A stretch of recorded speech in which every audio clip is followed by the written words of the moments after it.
Hey everyone, Michelle Gomez here. Here for the monthly March recap. Decided to shoot this real quick in between my lunch break between teaching classes at Remington.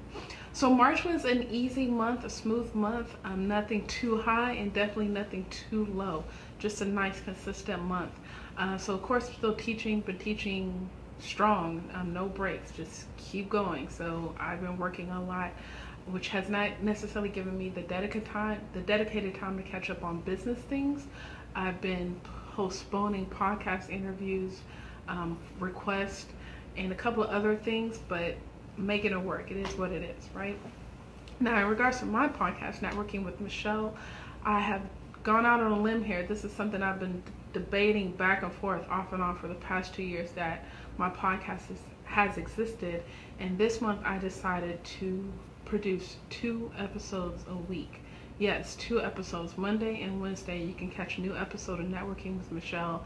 And I believe I launched, it was on the first, or at least definitely that first week with Tamara Floyd on creating a six-figure business, six-figure blogger. And it's been absolute pleasure watching her success. So I couldn't even think of a better person to start that off with than her. So please check that out. Tamara Floyd, naturalhairrules.com.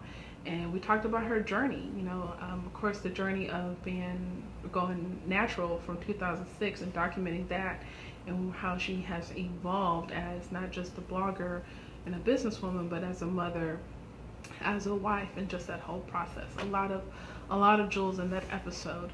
I've also had Rachel Adams, Erica Duran. This week I had Greg Coral. He's the author of The Gift of Storyteller. Beautiful story, short, quick read, so please go ahead and check that out on Amazon. This week I have Dominique Carson. She's a writer, been with Ebony, SoulTrain.com. A lot of the I know her as an entertainment writer, great publications there. And just looking to carry the momentum. April already got some good people in the bag. I'm excited, but I gotta wait. For that. Oh, yeah. Just landed someone, so it's feeling good. Been working with clients, some great clients that are evolving their skills into coaching, into business. Well, they already have the business. How can I say it? I don't like telling too much information, but I have one client, she's a hairstylist, and she's been doing that for several years, but now she is coaching other stylists on how to create a business. And I love business, and it's been an absolute pleasure working with her.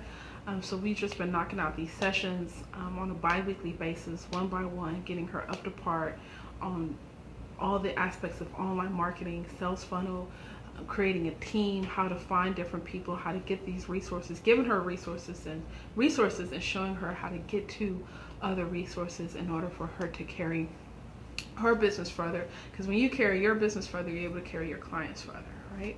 Which brings me to my next point. I can't remember if I said that. Oh, I'm getting old. I need to watch my videos. Started the mentoring group with Paul Brunson. I've been very fortunate to interview him. This was in 2015. I did a 4-part series on networking dating. He was the only guy that I interviewed at the time to bring in that male perspective, as he at that time had his matchmaking business. He sold it late 2016, now just full-fledged entrepreneur, and he started this mentoring program, and I was accepted into that. And I was the first person in the hot seat, as I'm all about thought leadership and just walking that path, right? Whatever it looks like, walking that path, making sure that I do the work. And the way he broke down the concepts of thought leadership, but more importantly, the difference between thought leadership and influencer, where I'm practicing to be a thought leader in the sense that I want to create my big idea and share it with the world, right? And right now I'm pretty much just trying to sharpen that message of what that looks like. What is the big idea and what does that look like? And the influencer is where they'll take the messages from other people and share it out to the audience.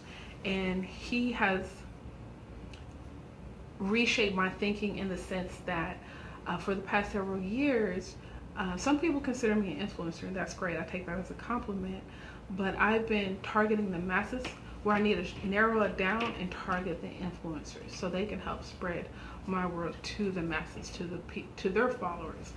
So my mind is still churning. It's been pretty much a month later, and my mind is still focused on that. Part two of that, we had a colleague within the group. She was in the hot seat, and we talked about how to monetize the thought leadership. So my mind is still churning.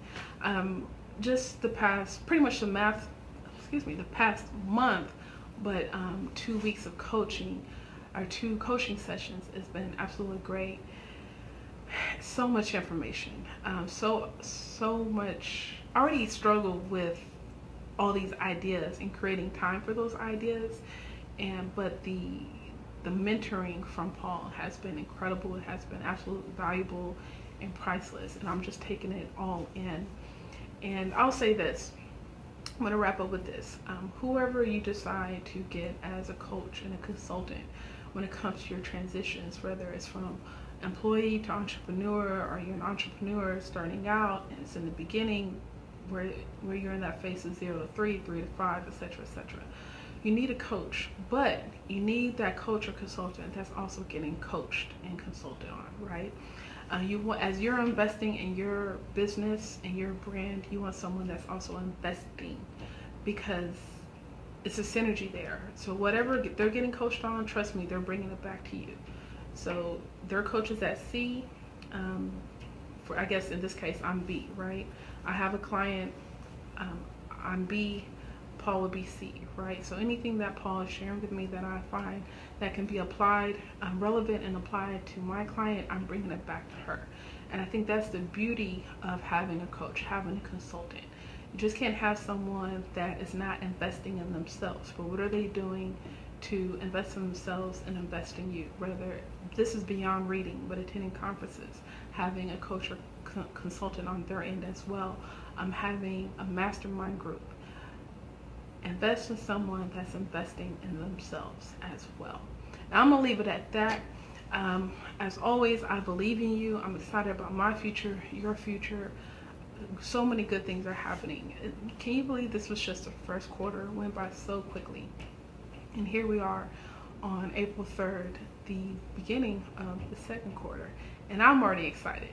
I have 2 things, 2 goals that I'm looking to knock out. That is my book, Connect with Confidence. I've been inspired lately. I've been writing a lot. So now I'm just kind of crafting it where it makes sense. So that would definitely be coming out this quarter. And the second goal I cannot tell you about, but whether I pass or fail, I will let you know. But you won't know that until August. It'll be much later. Okay? Look, I love you. I believe in you. Personal connection leads to an influential network. Thanks for networking with Michelle.